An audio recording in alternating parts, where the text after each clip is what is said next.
This is tape one of interview with Congressman Adam Clayton Powell. Proceed. Admiration of him, but you know what's the trouble with those kind of books? What's that? Times are moving so fast that they're outdated. By the time they go through the process of publication, which is usually 6 months, yes, they're outdated. And yes. Silverman, really, as Malcolm X said, he knows probably as much about the Black Revolution as any white man. But his book, I could tell by the way he had me in there in footnotes, that by putting me in footnotes and other people in footnotes, he was desperately trying, the publishers, to try to update it. Yes. I don't want this to be topical in that sense. I want many of the personalities that are available now, as it were, will remain important in varying ratios, and some new names will appear. That's right. But this is now will be a lag of 3 months, I should say, before the book's out anyway, or 4. So things will change. Yes. But at least the quality of personality will remain important. Yeah, I think it's going to be a very explosive summer. It's bound to be, And yes. so if it's out in 3 or 4 months, it's going to be... Well, the magazine will be out sooner, of course, the magazine version. May I plunge ahead? Yes, sir. On the telephone the other day, you said to me that you thought that the old leadership, by and large, was finished. Yes. The old line organization leadership was finished. Do you mind expanding that, please, sir? Well, I think as most old leaders in all movements, they have not kept pace with the times. As I said in a sermon recently, let's trace the birth of an idea. It's born, it's rampant radicalism. It then becomes progressivism, then becomes liberalism, then it becomes moderate, then it becomes conservative, then it becomes outmoded, and then it's gone. And the old leadership has not brought forth new ideas, so the ideas they had have now become outmoded. What do you conceive to be the function of your organization, ACT? First, I do not belong to ACT. I have said this repeatedly. I have only participated in one of its meetings at the written request of the chairman, Mr. Landry of Chicago, and in the letter he asked me to come and participate as, quote, a consultant, close quote. So as the grand old man of the Black Revolution, because I'll be 60 years old in 4 years, and these are all kids in their 20s, very few in their 30s even, I was there as a consultant. And I gave them certain definite advice based on my years of experience, because I led the first successful nonviolent campaign amongst Negroes in the United States for 11 years, from 1930 to 1941. And I quit in 41 because there's no more worlds to conquer, almost like Alexander the Great. But no, I mean that. Now we have new worlds to conquer. The northern school desegregation, the housing, and the retraining of older Negroes for this new world of automation, and the training of dropouts and pushouts for employment, upgrading, and political patronage commensurate with the Negro's balance of power in the big key electoral states. In the question of most revolutionary social changes, in those situations, there's usually a drive towards centralization of leadership. That's correct. And it almost always happens. That's that correct. has not happened to this point. Well, it's only 1 year old. Revolt. Only 1 year old. I think there's going to be a polarization. I think that these people who belong to ACT may be the catalytic agent in the polarization. Right now, all we hear among the demonstration leaders is a dissatisfaction, which is not constructive of the old leadership. Now, with a catalytic agent such as ACT, there might be produced a polarization, so we'll have the two poles. Right now, we do not have the poles. Eric Severide, by the way, I have it over there, commented in a column that in the Negro Revolution, the fight is not between the conservatives and the liberals. The fight is between the liberals and the extremists. Well, how do you place ACT in that spectrum? As a catalytic agent, a group fumbling around, trying to find something to hang its hat on, definitely stating before the press in Washington that they were not a new organization, that the exact words were, we want to be a clearinghouse. And I said, what you should do is to make your umbrella big enough to include everyone. And I pointed at Malcolm X, with whom I disagree ideologically, but who I have great admiration for some of his insights. I said, he's had some great insights. That's right. I'm glad you said that. I don't agree with the black Muslim movement, don't agree with separation. So I did something which sounds like semantics before the ACT program, which they ate up. I said, let's don't fight for integration. Let's stop the fight. Let's fight for desegregation. And once we desegregate, then let each one go the way they want to. If the black nation wants to go to separation, let them go. I'm an integrationist. That is, you make a sharp distinction then between integration and equality. That's correct. And the equality you take as the prior, as condition to integration. Correct. Desegregation now. Then after that, let each one indulge in the luxury of whatever philosophical point of view they have. But deal with the matter of first the civil rights approach, the FEPC approach, and no, we're not even concerned with the civil rights. This is very important. Well, let's distinguish that then. If the Civil Rights Bill was passed in its entirety without any watering down amendments, it would not affect the black revolution in the North one bit. What in the South? It would affect the South. You see, the black revolution is two-pronged. Yes. In the South, it's middle-class and upper-class Negroes, the preacher, the teacher, the student, and they're fighting for the golf courses and the swimming pools and the restaurants and the hotels and the right to vote. Those are the two primary thrusts. But when you leave the South, where only one-third of the Negroes now live, and come on into Washington, here you have a revolution of the masses, not the classes.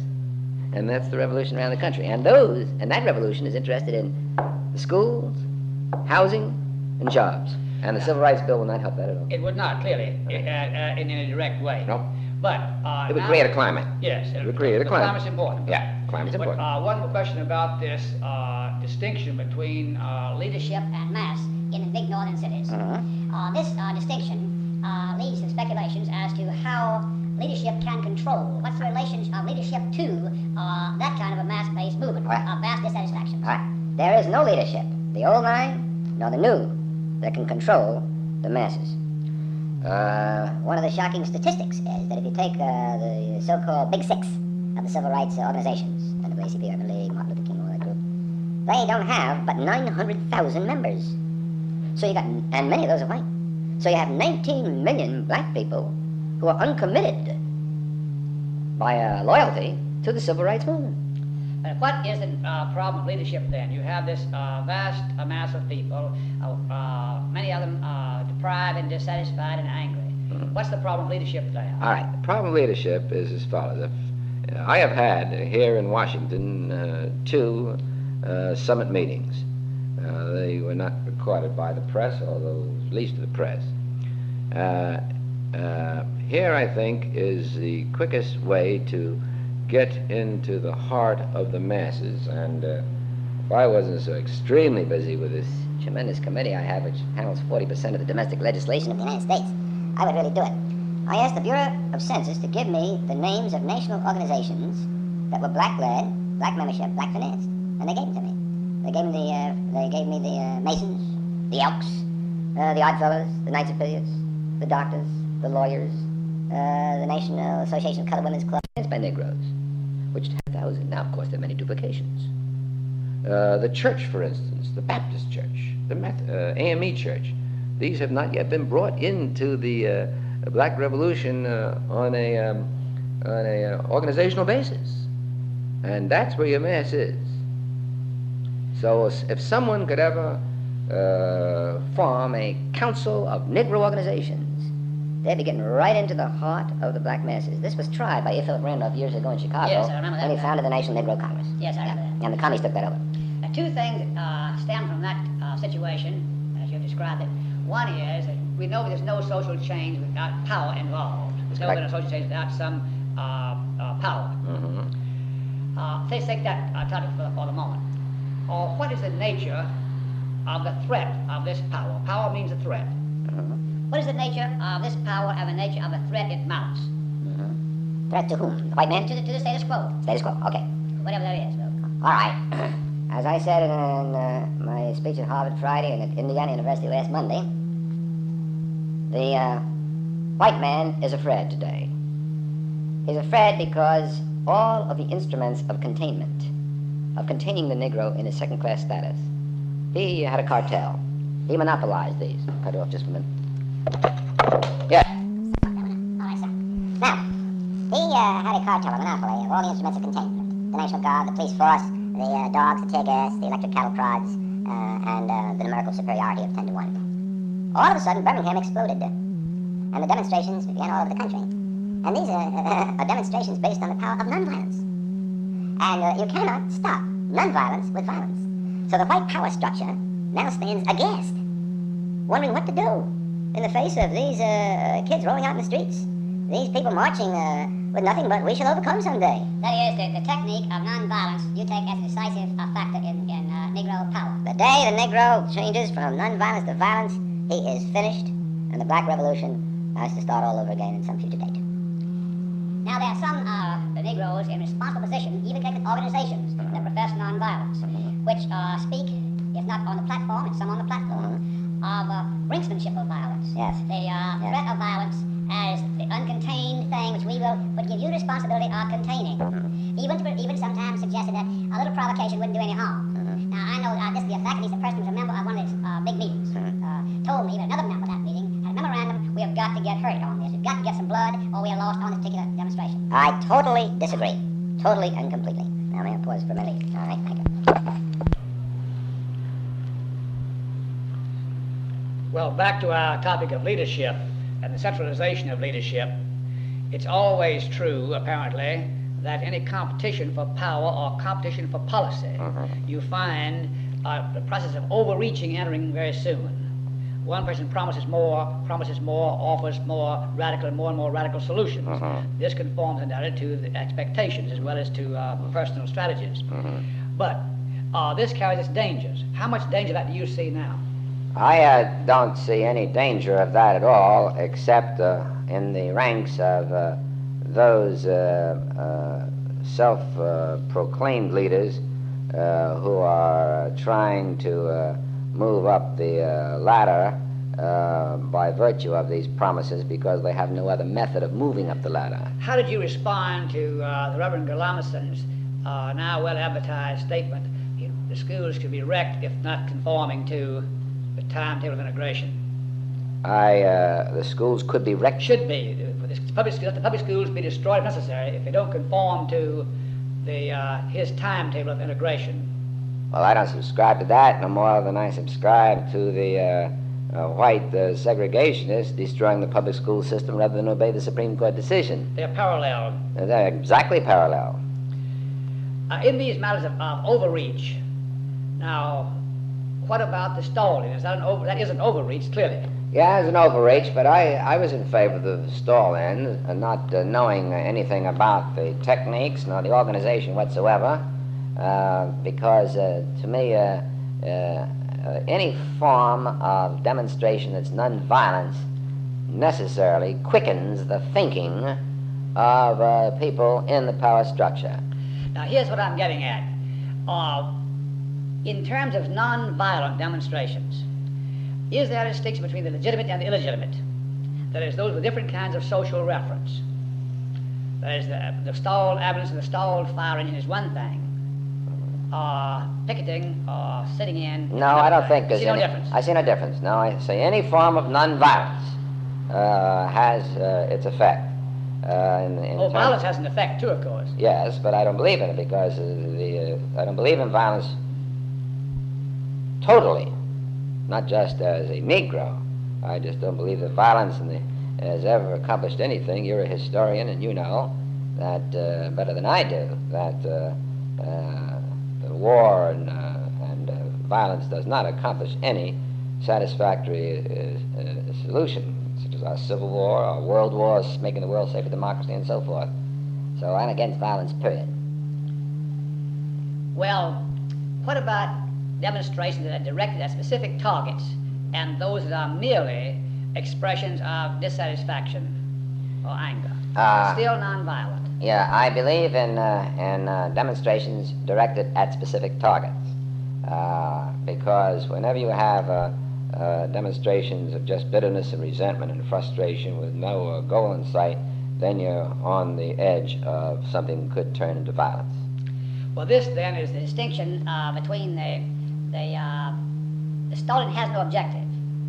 To say this hypothetically, we'll say this is not an argument I'm saying. I say hypothetically has no objective in the sense that this picketing the Florida Pavilion has an objective, or school board. Stalin had an objective to me, although, as I said, I never even met the leader of the Stalins until he came to Washington and never spoke to him more than 30 seconds. Yes. The Stalin had an objective in pointing out to people coming from all over the world, all over the United States, the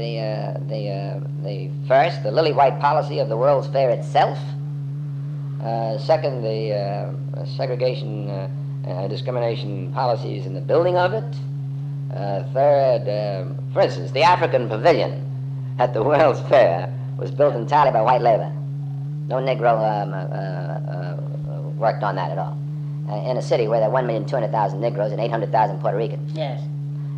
So I think the Stalin, philosophically, I thought the Stalin had an objective in pointing that up. Yes. That was for me. Now, if the leaders of the Stalin didn't have that as their target, then I say they were wrong. Well, the point I was getting at was a different kind of social reference, you see. The picketing of the African Pavilion or the fair itself is one thing that has a specific target. The other is refers to society in general and can have serious life and death consequences. Yes, that's true. That's true. I agree with you on that. That makes a real difference, doesn't it? Yes, it does make somewhat of a difference, but I believe anyone goes into a demonstration must go into the demonstration with a view that there's life and death involved. All you need is one trigger-happy policeman. Sure. That's all, and it's all over, which has happened. It's happened. That's happened, yes. Yes, Student Nonviolent Group SNCC has had 4 workers killed in the South. Oh, yes, workers killed.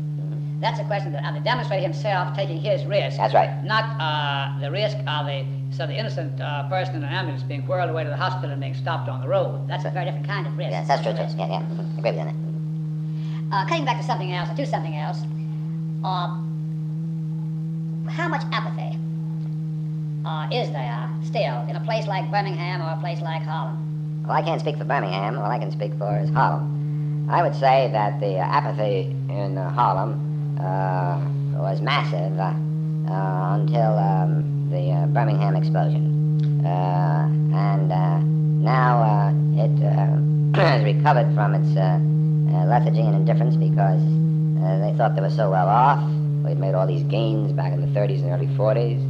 And when the school demonstration was called first by Galamison, the New York Times, in recording the statistics of the school demonstration, pointed out that my district, Central Harlem, was 92% absent from the classrooms. The nearest to us was Galamison's district, 68%, Bedford-Stuyvesant. What about the question of Negro responsibility? Now, the white responsibility is clear in this crisis. There's no question about that. There's no use rehearsing it. What is the Negro responsibility? I think the Negro responsibility is different than what you are probably thinking about. I think the responsibility of the Negro is to quicken the white man's responsibility into action. He has no other responsibility than that? Not right now. This is a time of crisis. This is a time of emergency. That's his responsibility. All this business about fixing up your houses and not spending money on luxury products and getting a better education, all those things right now have become secondary because this is a time of crisis. This is the year of decision. And therefore, the normal responsibility of the Negro and the long-range responsibility of the Negro has to be waived now for the present crisis. Does the freshman in college suspend his studies? If necessary, yes. If necessary, yes. He has to risk getting kicked out of school, if necessary. That's something else, kicked out of school.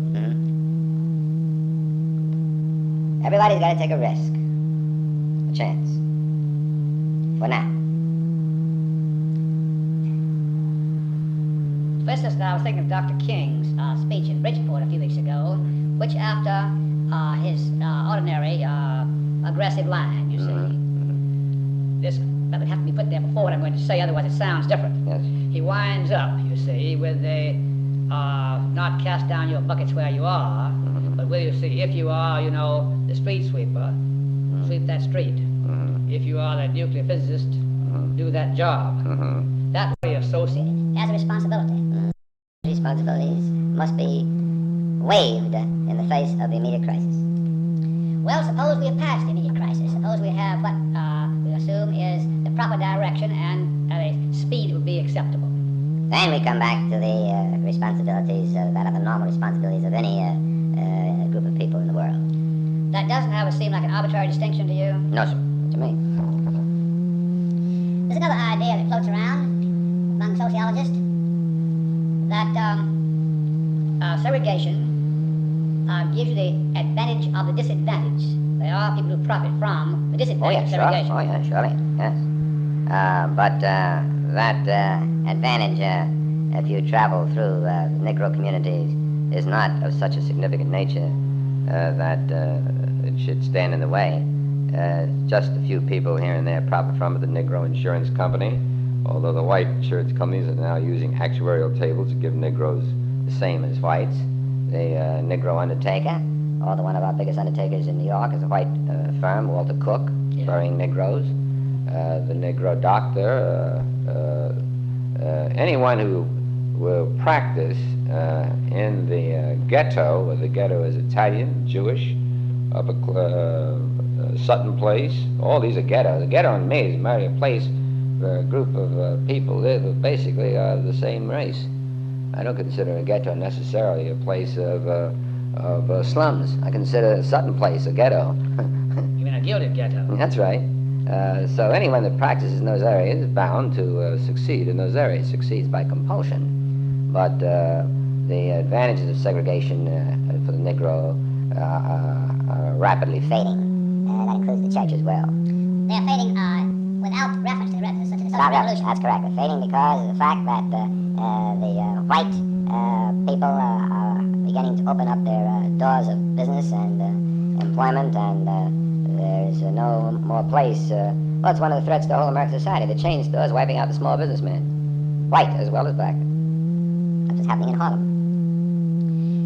Du Bois said long ago that he felt a great split between the pull of a Negro tradition or even an African tradition, as well as prior to the American Negro tradition, and the pull of American Negro culture as opposed to the impulse, the pull toward the Western European American white society. That pull. This for some has created, some Negroes has created a very fundamental psychic split, a real problem, which you see solved on one hand by people who go black Muslim, on the other hand by people who pass into the white world intolerance. Yes. Both of those groups are infinitesimal. They're extreme solutions. That's right. How real is the problem, you say, that problem? I think that with the freedom of Africa and with the African nation's attitude towards the Negro in the United States, which is almost one of indifference, that the Negro in the United States of America is more concerned with being an American with full rights than with preserving any African culture which he doesn't know much about to begin with, and the Africans have not evinced much interest in the Black Revolution. Forgetting Africa, though, there's still the pull for some people to the Negro American culture as distinguished from the white middle class world of the outside. The Negro never had any American culture. The nearest thing he had to it is something that whites have adopted, and that was the Negro spiritual, which is the only original music that America has ever produced. But there was not much Negro culture. His church is different than the white church, but now as the churches have gotten larger and wealthier and the ministers better educated, you know, here's a fact that's amazing. I'm sure you know about it, but very few people do. There are more Negro young people in the United States out of a population of 20 million going to colleges and universities than all of the young people of England out of a population of 56 million. I didn't know that. I know it. Very few people know it. It's a statistic from the Bureau of Census We've been laying over there since 1960. It's amazing. When I read it, I was just shocked. And this indicates the fact that the Negro has a responsibility, and compared to England, indicates the fact that he's interested in being an American, and the Negro College is fading. The Negro College is fading. The Negro press has come back because it was almost on its last legs, but its circulation is up now because it's the organ of protest of the revolution. The Negro Church always will be strong as it is because people go to the church around the corner. But there are a lot of whites going into fringe area churches, and a lot of Negroes going into white churches, and a lot of churches beginning to have Negro clergymen even in mixed congregations. One in a town I know in Vermont, considering a Negro clergyman. Well, I instituted the interracial project in Vermont around 20 years ago. You did? Where at our opening event in my church, we sent about 50 youngsters to Vermont, to areas where they'd never even seen Negroes, some areas, and then the farmers there would take them in as their guests for a 2-week period. Then in the wintertime, they'd charter a bus, and 40 or 50 would come down and spend a weekend living in Harlem apartments and worshiping at Abyssinia. There's no Negro in this township that I'm thinking about. Vermont. I suppose there's never been one there. Passing through. They're probably able to hire him because he's better trained than the salary they would offer to someone from Yale Divinity or Harvard Divinity. In the town in Kentucky where I was born, at one time there was a Cornell doctor, Ph.D., principal of the Negro school, and the principal of the white school, I should say, was semi-literate. That's right. We have problems like that in government here, where we have supervisors or high school graduates over men with bachelors and masters. One of the things we're fighting right now, President's Committee. Myrdal says in his big book that the ideal program for the reconstruction of the South after the Civil War would have had these, among other provisions. 1, compensation to the now ex-slave holders for the ex-slaves, whatever, quotes property. 2, expropriation of land, but compensation to the planter. 3, land distributed to the freedmen, but not as gift, as a long-term. 40 acres and a mule. But not as a gift, but as a sale, supervised sale. And there's other kinds of protection, plus moving of population. Taking a certain number of Negroes and resettling on public lands. Do those things strike you as reasonable? Oh, they were in those days because Myrdal was copying that from what Queen Victoria did. Yes, you had company. When Queen Victoria freed the slaves, she paid everyone. Yes. She got them land, and the bitterness and the friction was not there. Well, it clearly was not going. It didn't happen here anyway. But you would find no resistance to the idea. No, none whatsoever. It's strange how often there's a vast emotional resistance to this idea on the part of both Negroes and whites as condoning a moral wrong. Yeah. Isolating the moral question from any other context. Well, it was as Myrdal pointed out, it wasn't a moral wrong only, it was an economic loss. And just like compensation now to Israel for the Jews that were murdered and their land was taken, it's been worked out between West Germany and Israel. That is, you don't conceive of such a moral question as out of a context, as absolute. You want to see it in terms of its human, economic, and social context. Absolutely correct. That's a big split along discussions of all kinds, isn't it? Yes, it is. Now, we take our Manpower Development Training Act, which was the... I'm sorry, I went shift. Okay. This is the end of tape 1 of the conversation with Mr. Adam Clayton Powell. See tape 2. Back to that, excuse me a second. This is tape 2 of the conversation. Mr. Powell, proceed. On that business, Gunnar Myrdal Yes. proposed, you take on the relocation. Now, that's the one that people get so emotionally upset about also. And yet, one of the main features of the Manpower Development Training Act, which was my first major bill, New York Times said it might go down in history as the greatest labor bill in this century. And then my vocational education bill, we put in those bills federal funds to relocate people wait, stop a minute, will you please? Come on in.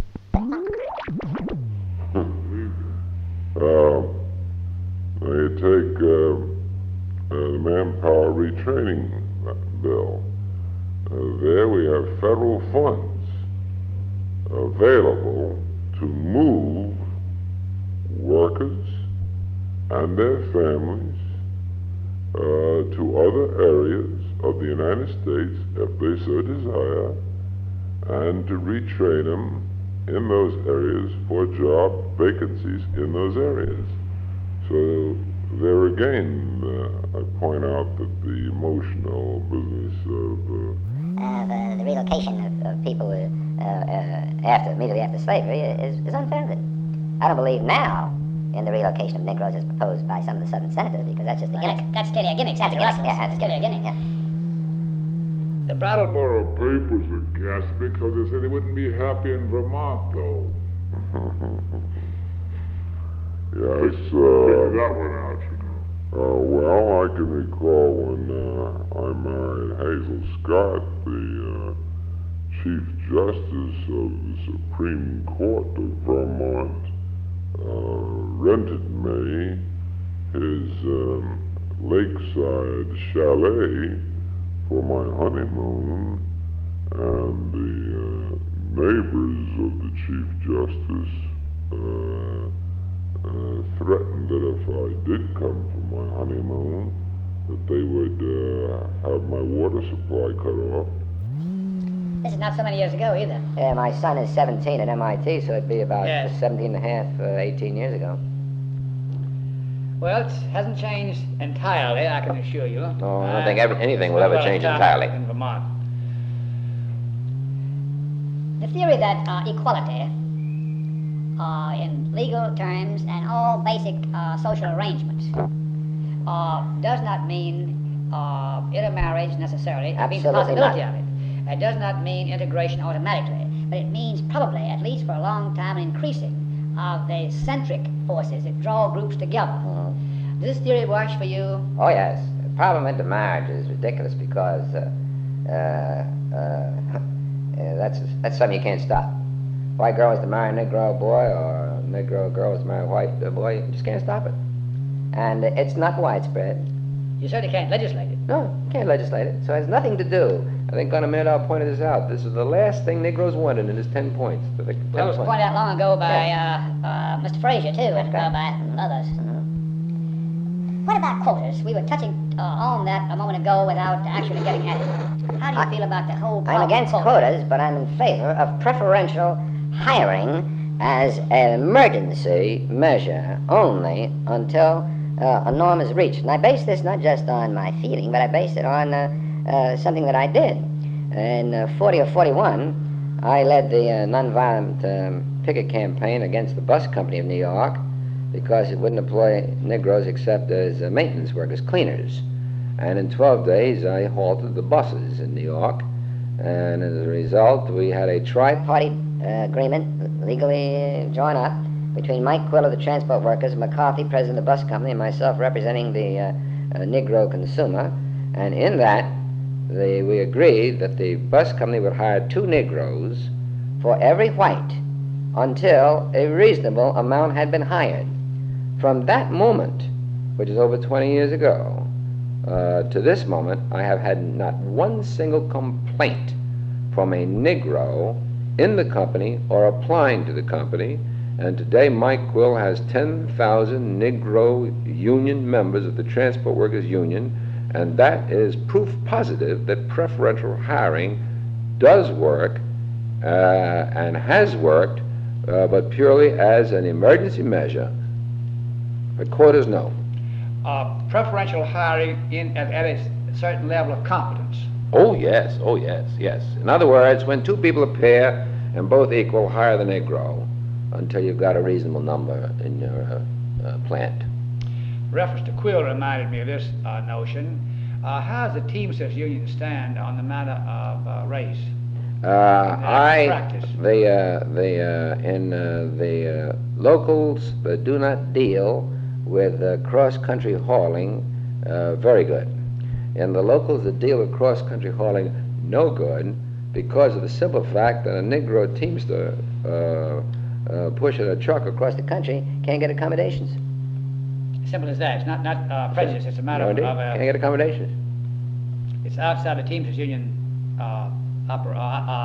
attitude. I have talked this over with Teamster officials, not with Mr. Hoffa. I've never spoken to Hoffa. I've only seen him in a restaurant in Washington at a distance once.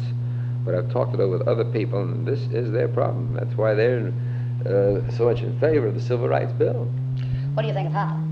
I don't know. I think the article by Fred Cook in last week's Nation is absolutely shocking. The Nation devoted almost 50 pages to an analysis of the way they tried to and did hang Hoffa. It's unbelievable. The Star Witness, for instance, was on the payroll of the Department of Justice, which is against the laws of Congress, $150, $200 a week. And the jurors not only were served liquor as they were locked in, but the male jurors women were procured for them by the Department of Justice and paid for by the Department of Justice. It gives jury duty a new glamour, doesn't it? Yeah. Well, if the women were glamorous, it did. Yeah. What about Ruby? Do you make any sense of that? No, I am completely at sea concerning that whole situation from... It's to have a press conference. You know, he hasn't said one word to the press at all. Not one word has come out directly nor indirectly. Well, I suppose we'll never know. Yeah, I think that's it. We'll never know. For sure. That's right. All the king's men. Well, that's one thing you'll never know. That one, old Huey. Oh, here's a problem that's always up in one form or another. It's the intersection of the race question and the economic class question. How do you, I think I know your drift of thought on this. How's that bell? Adjournment. Thank you. Go ahead. This intersection, which is clear, it's in the fact, but not clear in the implications or the policy one should adopt toward it. I think I have some drift of your thinking about this, but could you be more specific and more theoretical, if you wish? We'll take the individual Negro. There's a race question and also an economic class question. Now, in dealing with this as a problem, how do you discuss this intersection, or deal with this intersection of these two issues?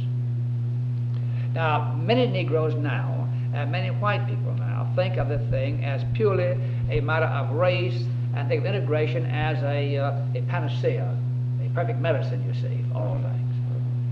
Now, I think the Negro participates in the economic class struggle in the United States the same as the white man. He indicates this himself by being one of the most consistent purchasers of brand commodities and of status symbols. I think that that will continue as it is in every strata of American society. I think it's definitely there, and integration wouldn't have anything to do with it because it's part of the American escalator system going up, the status symbols and the split-level housing and the Cadillacs and so forth. There's one theory that conspicuous consumption is more obvious among Negroes because they have less outlet for their... And because of the visibility, too. And the visibility. Yeah, you see a black man in a white Cadillac is different than seeing a white girl in a white Cadillac. Yes, it's high visibility. It's the visibility. I take compact cars. Compact cars do not sell among Negro people as they're selling among whites. People can't understand why I driving around in a 14-year-old Jaguar. Well, it serves my purpose. I'm not interested in status symbols. So then people say, well, that's because you don't need it. Well, that is the truth. There's the truth about all status symbols, isn't it? Oh, yeah, sure. The fellow standing on the office just now, an outstanding lawyer in New York, in Washington, he said, what are you doing this suit? You got 2 holes in it. I said, I like it. Have you, I know you heard of, been reading Whitney Young's Marshall Plan program? Yes, that's the kind of thing that Lyndon has just applied to the Appalachian region, by the way. That's really an old WPA. I think my War and Poverty bill will take out some of the wrinkles. I know my vocational education bill, my manpower retraining bill, my juvenile delinquency bill. These are the major... They are more inclusive. These are specifics. These are much more important in civil rights than to the Negro. Much more. Because these are aimed at giving the context, creating a context. That's right. Correct. Let me ask you, what do you think of Abraham Lincoln? Well, you're a historian, as I keep on saying, and you flatter me, I'm not. I have read history. As you can see by my library here, this is one of my 4 libraries. I'm certain of that. I think Lincoln's vastly overrated. I think that he did nothing at all Except that which he had to do, and he did it in terms of winning a war. He was concerned with the Union more than with slavery, and that's why I said that slavery was not the real issue involved in the war between the states. What about Grant? I don't know much about Grant at all, except Lincoln's famous remark about his drinking liquor. Yes, yes. and I never can understand, maybe you can tell me why is Grant buried in New York City? I don't know how he died up there at Mount McGregor, and outside of New York. Except the fact he had lived there for some years now. Yeah, but it wasn't his home. It wasn't his home. No. He'd lived up there in New York. And his friends were there. Yes. Mr. Belushi at 5. Anna? When you go out on your way to the Speaker's office, can you call me in the next 5 minutes? I'd like to ask you a question. I won't be able to call you, Nat, for about, let's see, what time is it now? It's 2 o'clock? 5 after. I won't be able to call you until when? What do you say? I won't be able to call you about 45 minutes. Half an hour. Yeah, make it definitely 45 minutes. I'll telephone you. Well, can you make it 20 or 3? All right, at 20 to 3 exactly. Because I have a quarter of 3 appointment at the Empire State. All right, at 20 to 3, I'll call you. Thank you, sir. All right. I'm going to make a dash in the 3 o'clock plane, which I have to get, so this is great. It's very generous of you, by the way, this time you're giving. Tell me this. I had a... What do you think of Lincoln? What do you think of Grant? Oh, yes. Well, that wasn't... What's the role of the white man, the white liberal, that fellow's being beat over the head by everybody now? What is his role? All right. In relation to the Negro Revolution and in relation to society in general? All right. In relation to the Negro Revolution, Joe Barr, who writes a column for Barry, for the New York Post, asked me the same question in Paris last June at a press conference I held at the embassy there. He said, and my answer to him was very terse, not to be abrupt, but just give him the answer. Follow black leadership. In the Negro movement? That's right. And The white man no longer can nor should control black movements. This is the only ethnic group left in the United States that has participation by people from other groups. Interracial groups I believe in. But in terms of actual... But in terms of the black revolution, no. Black-led, white workers, white followers. I know your remarks about Jack Greenberg, you see, the NAACP. Jack Greenberg, Spingarn, And Spingarn. right on down the board of directors. That has been always a biracial organization. So let it be known as one. Let it stop saying that this is the voice of the black masses. As long as you got so many whites sitting in the board of directors and president in policy-making positions. You can't find this in any other ethnic group. Polish American Congress, for instance.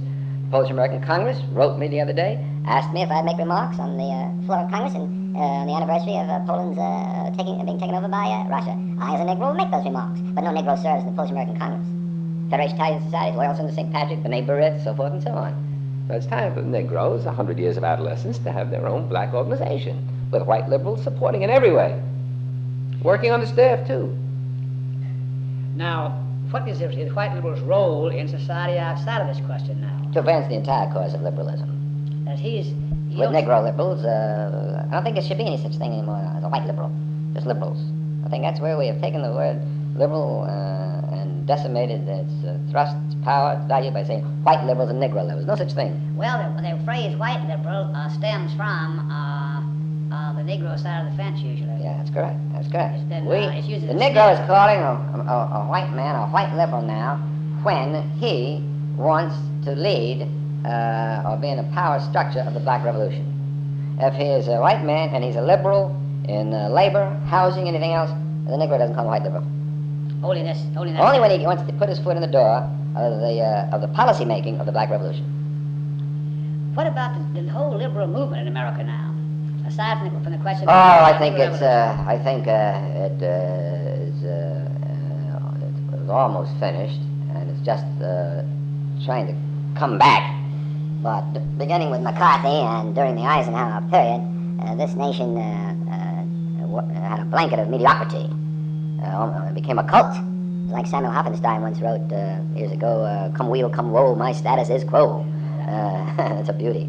Now I think with the freshness of the Kennedy, of Jack and Jacqueline, there was a rebirth, and there's something in the air, and the white liberal and the Negro liberal are beginning to move again. But before, I think the liberal movement is just about finished. Let me read you a quotation here from a man whose name you will know, Mr. Rose, Arnold Rose, Muir's collaborator, you remember, on Negro history, the rewriting of Negro history and the new investigations in it. The whole tendency of the Negro history movement, not as history, but as propaganda, is to encourage the average Negro to escape realities, the actual achievements and the actual failures of the present. Although the movement consciously tends to build race pride, it may also cause Negroes unconsciously to recognize that their group pride may be built partly on this delusion, and this may result in a devaluation of themselves or being forced to resort to self-deception. That's a long piece. Yes, loud. I know what he's trying to say. He's trying to say that the efforts of people such as the Association for the Study of Negro Life and History and people who are in the pulpit, meaning the broad pulpit, not just the church, to instill pride in Negroes might lead them to thinking that they are more than what they really are. Because the evidence they offer has been not adequate for the claims made for it. But on the other hand, a person such as myself, chairman of this committee on education with my staff and my tremendous resources, Library of Congress, we are initiating a curriculum study of American textbooks with a view of seeing that these textbooks more accurately portray the Negro, not with the view of building up some false pride in the Negro mass, but with a view of building up truth in the minds of Americans, white and black, concerning Negroes. For instance, very few people know that the first man to die, that America might be free, was Crispus Attucks, a black man from Barbados. The little monument tucked away in the Commons up in Boston, that's all. If he had been white, there'd be a monument in nearly every major city. There'd be a poem about him, like a poem about Paul Revere and so forth. So we want to get this. We want to put the facts into textbooks for the good of white America, as well as for the good of Negroes. Every country has its own myths, which is not substantiated by the facts. And incidentally, that's a great line from Fulbright's foreign policy speech, that we are in conflict between the old myths and the new realities, and we are shrinking the grounds of discussion by confining discussion of this to what he called unthinkable thoughts. Yes. This is true. Yes. It's a great statement. Yes. And that's the problem we're facing. That's Not only foreign policy, everywhere. Old myths, the new realities, the unthinkable thoughts. That's well put. Oh, wonderful. It's well put indeed. He has a gift for phrase. Yes, yes. He signed the Southern Round Robin. Oh, sure. Back in 50. They're captives. I know them all. I have very, very good relationships. I gave the War and Poverty Bill to Landrum of Georgia. Very good relationships with men from the South. I know them. People would would be amazed on both sides of the fences if they knew how well we got along, because I know they're captains. They got to get reelected. Right now, I have 2 or 3 outstanding Southern congressmen from the deep, hardcore South who are begging me to attack them in public because they're afraid they might lose the primary. And you do this as a friend? There's Carl Elliott of Alabama just today. Sure. Scared to death because of Wallace.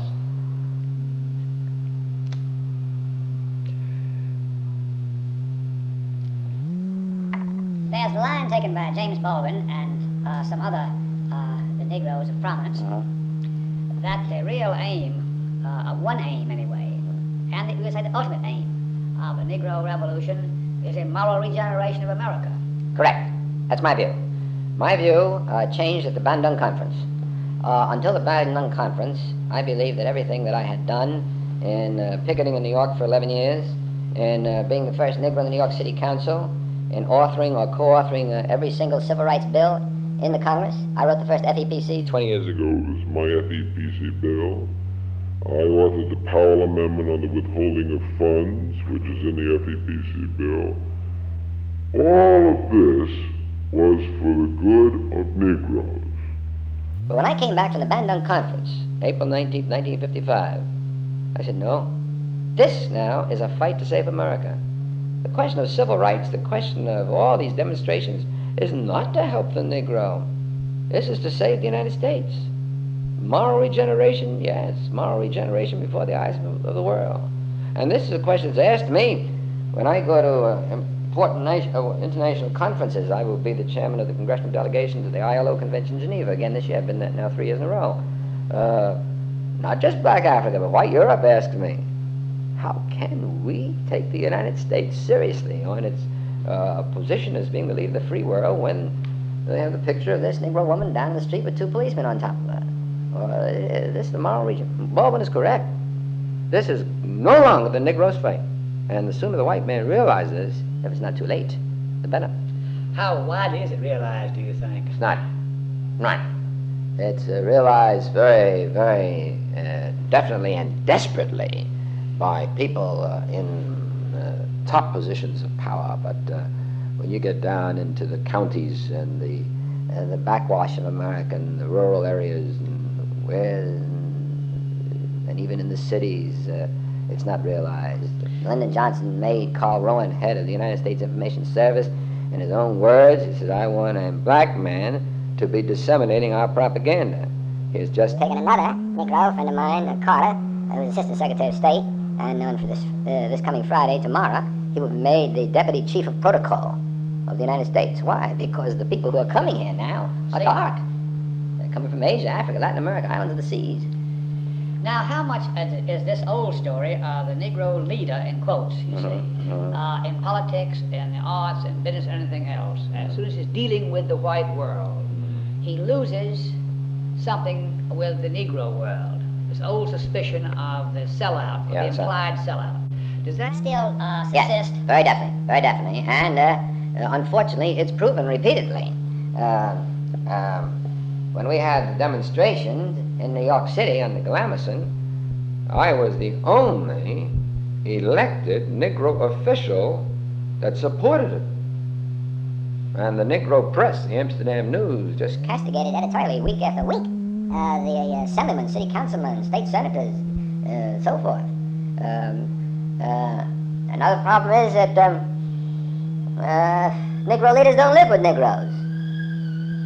I am the only Negro leader, and I don't call myself a Negro leader because I don't have a national organization. When I'm a congressman, I'm a minister of the church in the heart of Harlem. I am the only one that lives in Harlem. The others don't. They live Riverside Drive, Long Island, Westchester. It's all right for them to do it. But if I can do it, why can't they? Here in Washington, I live in the heart of the slums of Washington, in southeast Washington. Black slums. Now we're up against the problem of integration. It comes out of this. There's been a process, slow but increasing. Sound like Henry James' definition of conversion. Yes. Remember his definition of conversion is a process slow or sudden? The